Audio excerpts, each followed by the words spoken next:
રહ્યા છો Vadodara 24 hours news. હવે જોઈએ અગત્યના સમાચાર।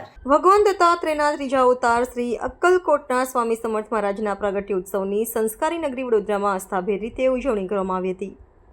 સુરસાગર તળાવ પાસે ભક્તોને બચાવવા માટે ભગવાન શ્રી સ્વામી સમર્થ મહારાજ પ્રગટ થયા હતા, જે બાદ આ સ્થળે શ્રદ્ધાળુઓનું આસ્થાનું કેન્દ્ર બની ગયું હતું। સમયાંતરે નારેશ્વરના નાથરંગ અવધૂત બાપજીએ સ્વામી સમર્થ મહારાજની મૂર્તિની સ્થાપના આ સ્થળે કરી હતી અને આ મઠ ખાતે ખૂબ જ શ્રદ્ધા આસ્થા સાથે રોજ અક્કલકોટના સ્વામી સમર્થ મહારાજની નિત્ય સેવા થાય છે।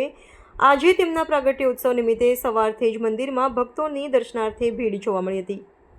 મંદિરમાં આજે દત્તબાવની તારક મંત્રના પાઠનું પઠન તેમજ મહાઆરતી યોજવામાં આવી હતી। હજારોની સંખ્યામાં ભક્તોએ આજના પ્રાગટ્ય ઉત્સવનો લાભ લીધો હતો અને ધન્યતા અનુભવી હતી। આજના પ્રાગટ્ય ઉત્સવના આયોજન તેમજ મંદિરના ઇતિહાસ અંગે શ્રી અક્કલકોટ સ્વામી સમર્થ મંદિર ટ્રસ્ટના અધ્યક્ષ સંજીવ ભણગે વધુ માહિતી આપી હતી। આ અક્કલકોટ સ્વામી સમર્થ મંદિર છે, આ સુરસાગરના પશ્ચિમ ઘાટે આવેલ છે અને અક્કલકોટ સ્વામી સમર્થ મહારાજ એટલે ભગવાન દત્તાત્રેયનો ત્રીજો અવતાર થાય છે।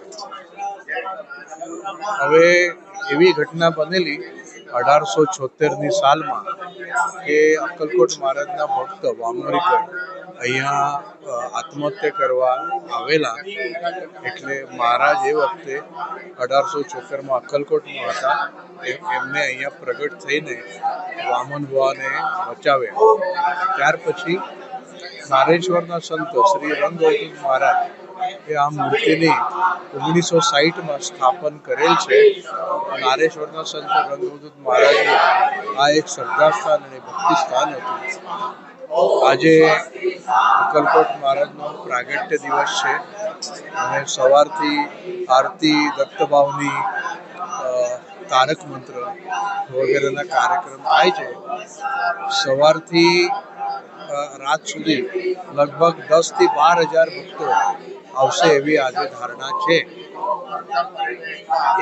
એક વાત કહેવામાં મને આનંદ થાય છે કે ગુજરાતનું દત્ત ભક્તનું આ એક શ્રદ્ધા સ્થાન તરીકે થયેલ છે। ગુરુદેવ।